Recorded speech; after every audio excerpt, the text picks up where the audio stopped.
Hello. Hello, out there, in here, everywhere. Where? Not in here. Here? Sure. Right now? How did I get here?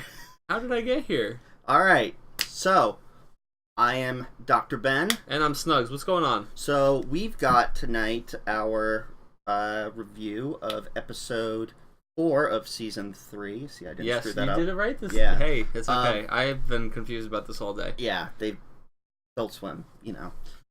Rick and Morty. So, Rick and Morty, episode 4 of season 3, Yes. The Vindicators 3. There's so many numbers in this whole thing. So, Return of Worldender.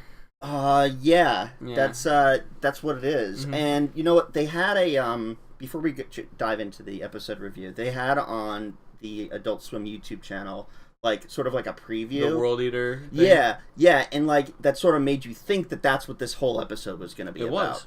And well, I guess that is what it's about. So we're going to be doing an episode review. So this is the spoiler alert. there's a spoiler alert. Here it is. We could probably get an overlay for that at some point. That would probably be cool. There's the overlay. Spoiler alert. Spoiler ray. So I've been alerted. Yep. So If you don't have ears, we're sorry. Yeah. We'll get an overlay for you. or you could watch the episode and then tune in back here, or you could just say screw it and just watch us talk about something stupid. We do that all the time, so if Yeah. you watch Mancave, you're probably used to that. Okay, so going into this episode, what were you thinking? So it's a huge dichotomy, right? Because last week I'd heard Pickle Rick no less than like 500 times before the episode started. This week I had no idea what was going on. Yeah. I didn't watch the YouTube preview until actually after the episode. It auto played after the episode. Yeah, I didn't watch. And I didn't watch. I that had all the until after. context already, and I was lying.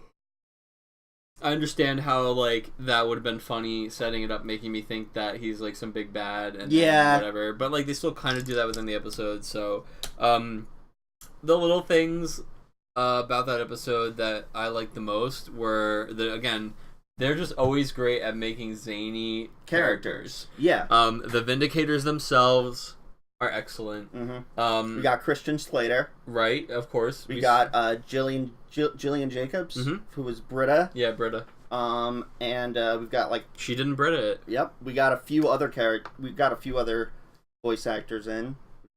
Who was Thousand Ants? I forget who Or Million Ants. I forget who Million Ants Million was, Ants. and I forget who the real guy was. Alan Rails. Alan Rails. So they, great characters. They basically in this episode create this faux Transformers team. And Avengers. Avengers. Transformers team. Fuck that. That's the next episode. Avengers team. Yeah. And they're making fun of like Infinity War, any of these. Yeah. Even their logos, like the Avengers A, like upside down is like the V. All these big budget superhero things. Right. So who's the girl? What's her name? Oh damn it! It's like Supernova. She does. She like opens dimensions and like deals with gravity. There's Alan Rails, whose parents died. Like whatever it was. He summons ghost trains. He summons ghost trains. He wears a ghost whistle. Yeah. I thought it was funny how Rick is like his parents were spared having to watch their grown son wear a whistle. There's Crocubot. Crocubot is half crocodile, half robot. That's exactly what you would think. There's Noob. More crocodile than robot though, allegedly. That's true. Yeah. There's Noob who cleans up the shit. Yep. There's what's his? I forget what the main guy was. Who Christian Slater was playing. Oh damn! I forget the guy who like flies in. Yeah. And he's like, "Sorry, I'm late. It was happy hour," and everybody laughs. And then Rick goes, "I made a joke also about being late because of my drinking." And it's like immediately you're like, "Oh, that's not funny though. That's like the sad kind of late because of my drinking." Speaking of, like one of the themes for this episode kind of seemed to be like Rick is a drunk at his detriment. Yeah. And I don't like it when it gets preachy about that. It's like I want Rick to constantly just be however drunk he wants to be, and that to just be part of his character. I don't want him to have to learn a life lesson about it. So here is this is something that I sort of talked to you about earlier. Yeah. And I'm gonna try to articulate it as best as I can. Don't get me wrong, I love Rick and Morty, and it's far and away one of my favorite shows of all time. However, I think that the way that it handles sort of these dark themes, I think the way that it did in the earlier episodes back in season 1, there was a lot more grace in doing so, and a lot more of the gut punch. I felt like it was more poignant back then. I could see that, especially the love potion episode. They didn't say how fucked up it was when Morty had to like kill himself, assume his own identity, and bury himself in the backyard. Yeah. They didn't say that. They just played a great montage of just how shocked and grief-stricken he was. Yeah. And that established the tone for the rest of the show. Like, that was the new baseline. That was basically saying, these are the rules. There aren't any. And I don't like the way that when Rick and Morty does certain things where it beats you over the head with a life lesson or philosophical, I'd rather they show it and then the characters are able to walk into it their own instead of monologuing. Yeah. That I think is where the show shines, when it's able to do less is more.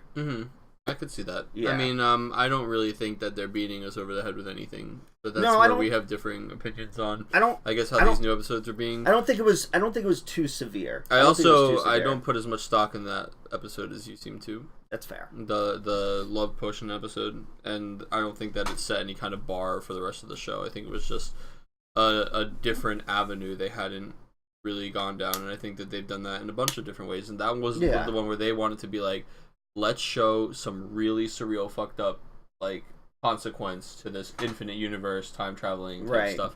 And other times we've shown, like, really silly consequences, or, like, really, like, the zaniest level. Or how many layers down the rabbit hole can we get to the point where we have couches calling on, like, people phones, ordering, like, whatever it was. I don't even remember. But, like, sometimes we go all the way down one end of the rabbit hole, and then sometimes they get really, like, with the, like you said, gut punchy, serious, hit home stuff. You mentioned something to me earlier when we were talking, that you would have been fine if this episode did not even have Rick and Morty in it. Right, so That's interesting. Now, I want to say, I don't think, maybe this is a Rick and Morty episode, I don't think so, but I feel like there's some cartoon I've seen where, like... Venture Brothers, probably? Yeah, maybe, where this whole side episode happens, and then, like, for 2 seconds, you see, like, the main characters from the show, like, reacting to something. I definitely feel like that's probably where, Venture like, Brothers. They almost have a cameo in their own show. Yeah. And the whole show is just an episode that's, like, its own single idea. It might be Venture Brothers. That's probably Venture Brothers. But yeah, so, like, I wouldn't have minded if, like, let's say we had an entire episode about, like, the team, the Vindicators, right? And it's, like, it's funny, the whole thing's a parody. And then for, like, 2 seconds, like, they are like, we need to send out the call for help, and then, like, Morty and Rick are like, oh no, the beacon's going off, and Rick's just like, we did that last summer or something, and then it cuts away from oh, they're there in it for 2 seconds. That was their involvement. They're in it for 2 seconds to make a joke where they blow off the whole story that we're watching happen, and then, the story does its own thing. I think that could have been a cool way to do the episode. Like I said to Ben earlier, in this episode I felt like Morty was just kind of along for the ride. Yeah. Like, Rick adds something by being the... Although he wanted to be in control, because all throughout the episode he kept on saying, shut up, Rick. Shut up, Rick. Right. Well, so instead of it being, like, a cool Morty... Like, let's think about last time Morty picked this adventure where we went to the, to help the people, go to the courthouse and all this shit. Yeah, and Mr. Jellybean and everything and it was, like, this really monotonous, boring adventure for Rick. But Morty was like, I just want to help these people and blah, blah, blah. And Morty still was doing, like, the whole adventure, and Rick was just, like, there helping him. But this time, Morty was just, like, rolling his eyes while cleaning up after Rick. Yeah. He wasn't, like, doing the adventure he wanted to do.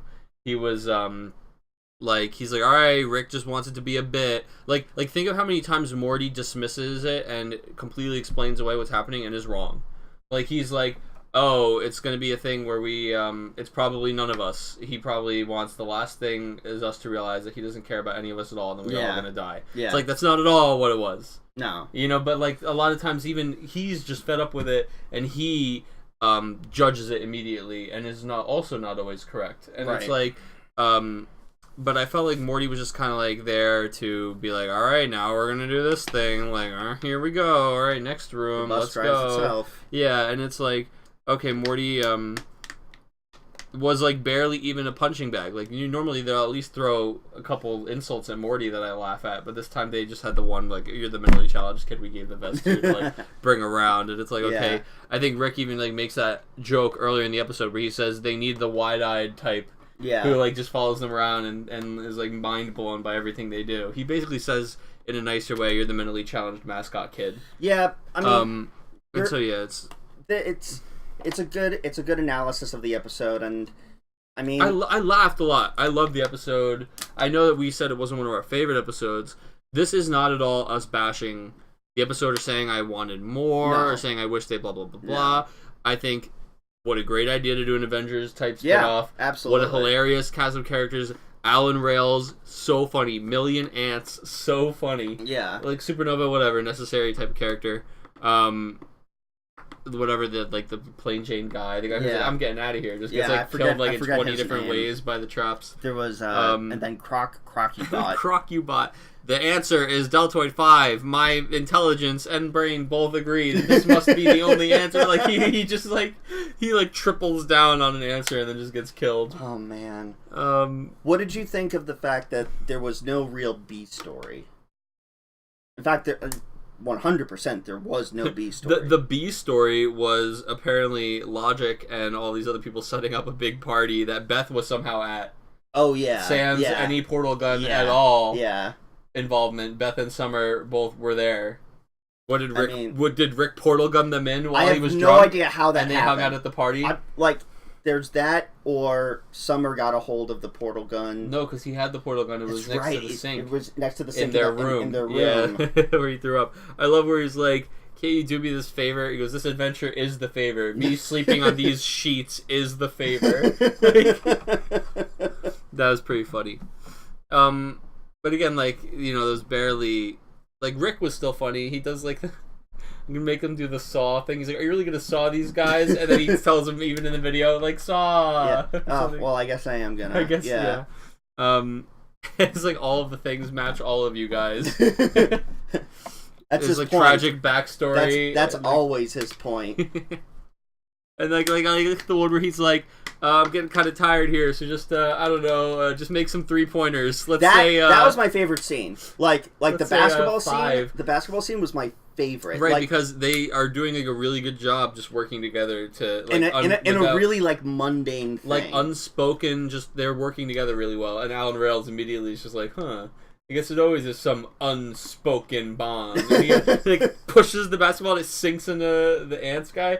And then I like when he immediately starts calling her out. He's like, "Did you see him before or after or whatever?" And she's yelling at him. And then Million Ants just casually just scores another 3-pointer still while they're talking. He just is still working on getting the 3-pointers. I think, dude, it's too bad that all these characters that they introduce always have to die. Because I feel all these weird, zany assholes that they introduce always do something that just... Yeah, but they're, in next season or in some, the end of some episode, there might be a callback where, maybe one of the Vindicators does a thing. Gearhead getting the Vindicator thing, and they're like, "Are you really a Vindicator?" He's like, "Oh, yeah, totally. Oh, I gotta go change to my alter ego." He's running down the... And then that's when he, what's he say right as he gets, ripped apart?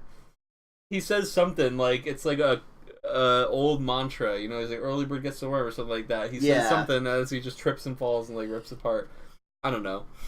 That was, not my favorite tag, but it was still kind of funny, the Gearhead thing. He's like, "I even invite people who try to kill me. Look, Gearhead's here." Hanging out at the party. I did like the rap a lot, how the rap was about how stupid all their powers and stuff were. Yeah. Because Rick just thinks all their powers are dumb. I love it. He goes, "1 million ants, ladies and gentlemen, with the perception of 2 human eyes," or whatever.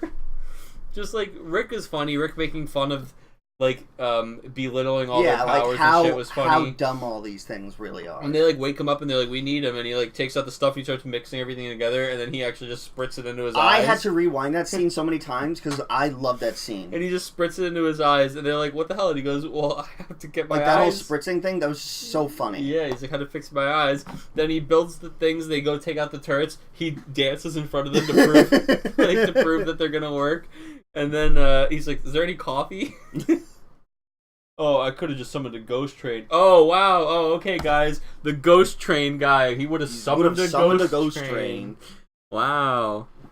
Yeah, so, I mean, I really thought it was a good idea for an episode. I thought it was funny. I enjoyed it. I agree that some of the core expectations of a Rick and Morty episode were a little lacking, but at the same time, these are 20-minute episodes, and I'm starting to expect an hour's worth of, like character development and content from them, and it's like maybe I'm reading into them a little too much, and I need to just enjoy the 20-minute cartoon being a 20-minute cartoon. So what would you score it? I said it's like a 7 out of 10. Yeah, I'm about there. 7.5 maybe. 7.5. Yeah.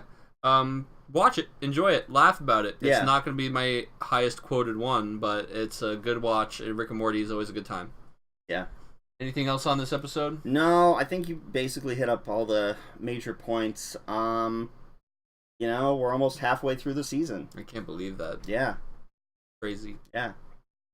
So, anyway. It'll feel longer, though, because we had the first episode a while back. Yeah, that's true. So, we're only like... we're at like a 40%. We feel like we're like 40% of the way. Well, it is 40%. It's It is exactly 40%. Yeah. Okay. All right. Anyway, that's it for us. We'll be back next week with more Nuzlocke stuff. And in the meantime, during the week this week, we're going to announce on our Facebook our strategy for the Defenders. And Ben is going to be posting an unboxing video of Sonic Mania Collector's Edition tomorrow. I will be having the Collector's Edition tomorrow. Well, when will this be up? Tonight. Okay, cool. So, yes, I will be putting that unboxing tomorrow, or just the date, some date. If it's the future, look for it. It'll be here. It's here. It's here. When I don't know exactly where the box is. When I'm not wearing any of these clothes and wearing different clothes, that's what will signify that I have. You Sonic almost Mania. always wear those clothes. Very comfortable. I think you were wearing those clothes on maybe the last few streams. Maybe. All right, but that's it for us. It's bedtime for Ben. Yep. Time to go to bed. Good night, everybody. Good night.